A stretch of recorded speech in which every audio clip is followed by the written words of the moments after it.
नमस्कार साथियों। देखिए, हम बात कर रहे हैं आरपीएससी स्कूल व्याख्याता भर्ती परीक्षा 2022 के बारे में। 2022 में आपका जो पेपर हुआ था आरपीएससी फर्स्ट ग्रेड का, जिसमें पेपर फर्स्ट के अंतर्गत ग्रुप बी में जो 75% आपको पूछे जाते हैं, जिसमें मुख्य रूप से इतिहास के 15% आते हैं, हिस्ट्री के 15% आते हैं, जिसमें राजस्थान हिस्ट्री और इंडियन हिस्ट्री के पोर्शन इसमें शामिल होता है। जिसमें ग्रुप सी के बारे में अपन ऑलरेडी बात कर चुके हैं। आज अपन बात करेंगे ग्रुप बी के बारे में। एग्जाम डेट की बात करें तो 15 अक्टूबर 2022 को आपकी एग्जाम हुई थी। इसमें इतिहास के जो 15% पूछे गए थे उसकी देखिए अपन बात करते हैं। इसमें इतिहास का पहला प्रश्न आपको पूछा गया था, पिछले हजारों वर्षों में भारत में तानसेन जैसा संगीतज्ञ पैदा नहीं हुआ है। ये एक कथन आपको दिया गया था। ये कथन किसने कहा है तानसेन के बारे में, ये आपको बताना था। तो देखिए, इसमें ये अबुल फजल का ये कथन है। अबुल फजल ने तानसेन के बारे में कहा था कि पिछले हजारों वर्षों में भारत में तानसेन जैसा संगीतज्ञ पैदा नहीं हुआ है। ये अबुल फजल ने तानसेन के बारे में कहा था। उसके बाद में आपको पूछा गया था वृहद राजस्थान, राजस्थान के एकीकरण से संबंधित ये प्रश्न है। वृहद राजस्थान, राजस्थान के एकीकरण का चौथा चरण है जो 30 मार्च 1949 को हुआ था। इसमें राजस्थान के जो मुख्यमंत्री है वो कौन बने हैं, ये आपको बताना है। राजस्थान के मुख्यमंत्री कौन बने हैं? तो देखिए, इसमें हीरालाल शास्त्री बने राजस्थान के मुख्यमंत्री। 30 मार्च को ही राजस्थान अपन दिवस के रूप में भी मनाते हैं, और 30 मार्च 1949 को राजस्थान के एकीकरण का ये चरण है। इसी दिन से अपन 30 मार्च को राजस्थान दिवस के रूप में मनाते हैं। ये तो चौथे चरण की बात हो गई। अब आपको पहला, दूसरा, तीसरा, चौथा, पांचवा, छठा सभी चरण के आपको पता होना चाहिए। तो इसको याद रखने की एक ट्रिक है, शोभाराम, फिर गुड मॉर्निंग, फिर हीरालाल हीरालाल हीरालाल, और ये आपका लास्ट में मोहनलाल। तो यहाँ पर शोभाराम कुमार ये पहले चरण के मुख्यमंत्री, उसके बाद में गोकुल लाल, उसके बाद में माणिक्यलाल, और उसके बाद में हीरालाल हीरालाल हीरालाल, ये 3 बार आएगा, और उस लास्ट में आ जाएगा आपका मोहनलाल सुखाड़िया। तो ये राजस्थान के मुख्यमंत्री रहे थे विभिन्न चरणों के अंतर्गत। देखिए, अगला प्रश्न आपको दिया गया था, हिंद स्वराज के लेखक कौन है? हिंद स्वराज जो पुस्तक है इसके रचयिता आपसे पूछा गया था। तो काफी फेमस पर्सन है ये, आराम से आपको महात्मा गांधी इसका आंसर आपको करना था। हिंद स्वराज पुस्तक है, उसके लेखक कौन है? महात्मा गांधी जी हैं। फिर अगला प्रश्न पूछा गया था, मुगल बादशाह बाबर द्वारा निर्मित इमारतें कौन सी हैं? बाबर द्वारा निर्मित इमारतें इनमें से कौन सी हैं? तो काबुली बाग, बिल्कुल काबुली बाग है।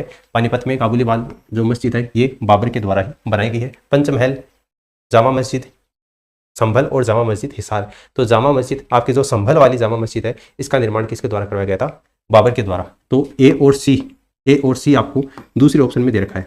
तो यहाँ पर आपका जो दूसरा ऑप्शन है ये इसका आंसर हो जाएगा। फिर अगला प्रश्न आपको पूछा गया था, बीकानेर लोक परिषद की स्थापना और कब? 1936 दे रखा है। देखिए, ये प्रश्न आपका डिलीट हुआ था। ठीक है, ये प्रश्न डिलीट क्यों हुआ था? क्योंकि बीकानेर आपको प्रजामंडल नहीं दे रखा। बीकानेर लोक परिषद, बीकानेर राज्य लोक परिषद की बात हो रही है। तो बीकानेर राज्य लोक परिषद की स्थापना हुई थी 1942 में। तो यहाँ पर 1936 दे रखा है, जबकि इसकी स्थापना हुई थी 1942 में। किसके द्वारा की गई थी? रघुवर दयाल के द्वारा इसकी स्थापना की गई थी। और रघुवर दयाल आपको इसमें नहीं पूछा गया है, यहाँ पर आपको 1936 देते, ये गलत हो गया। अब 1936 अगर सही होता, क्योंकि 4 अक्टूबर 1936 को बीकानेर प्रजामंडल की स्थापना हुई थी, लेकिन यहाँ पर आपको प्रजामंडल न देकर लोक परिषद दे रखा है। बीकानेर प्रजामंडल की स्थापना 4 अक्टूबर 1936 को कलकत्ता में हुई थी। इसके अध्यक्ष थे मगराम वैद्य। तो यहाँ पर ये प्रश्न है वो आपका डिलीट हो गया था। आंसर की में इस प्रश्न को डिलीट माना गया था, इसलिए यहाँ पर किसी भी प्रकार का कोई ऑप्शन नहीं होगा। ठीक है, फिर देखिए अगला प्रश्न है, गोविंदगिरी के नेतृत्व में भील गतिविधियों का केंद्र बेड़सा गांव किस राज्य में था? देखिए, बेड़सा गांव कहाँ पर था? आपका डूंगरपुर में था। गोविंदगिरी की बात हो रही है, तो गोविंदगिरी को किस नाम से जाना जाता है? भीलों का मसीहा कहा जाता है। भीलों का मसीहा किसको कहते हैं? गोविंदगिरी को कहते हैं भीलों का मसीहा।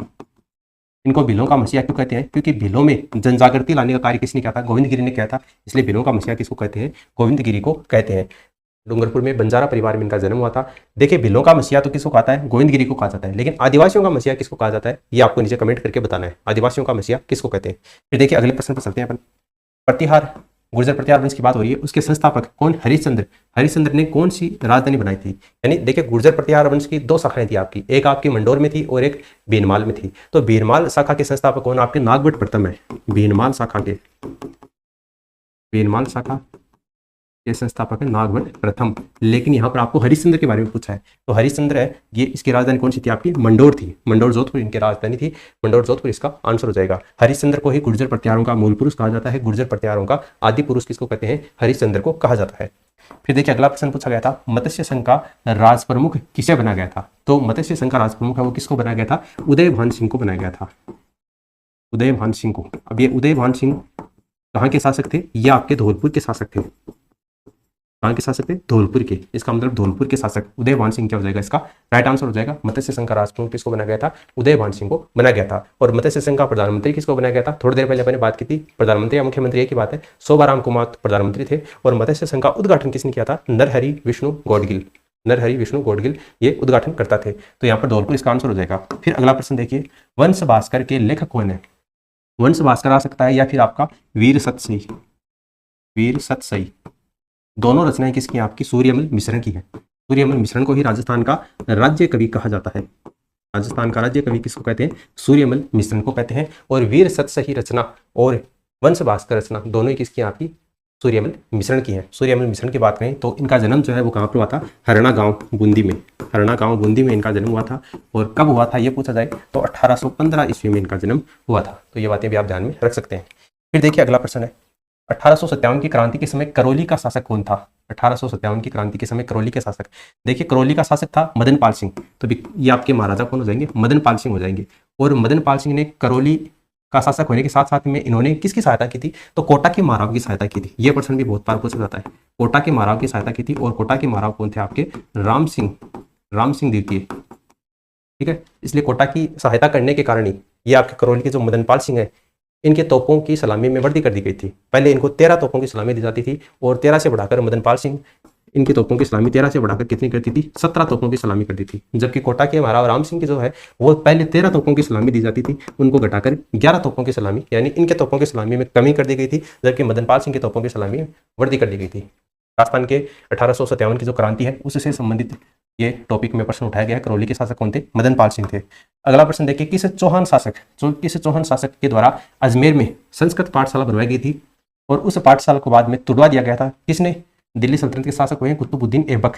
उसने 2.5 दिन के झोपड़े नामक एक मस्जिद बना दी। यानी पहले एक संस्कृत पाठशाला हुआ करती थी, उस पाठशाला को तुड़वाकर यहाँ पर एक मस्जिद बना दी गई है। ये पाठशाला किसने बनवाई थी? ये प्रश्न आपको पूछा गया है। तो विग्रहराज चतुर्थ के द्वारा ये पाठशाला बनवाई गई थी। देखिए विग्रहराज चतुर्थ ने एक नाटक लिखा था, कौन सा? हरिकेली नाटक। हरिकेली नाटक लिखा था। और हरिकेली नाटक कौन सी भाषा में लिखा गया था? तो ये संस्कृत भाषा में लिखा गया था।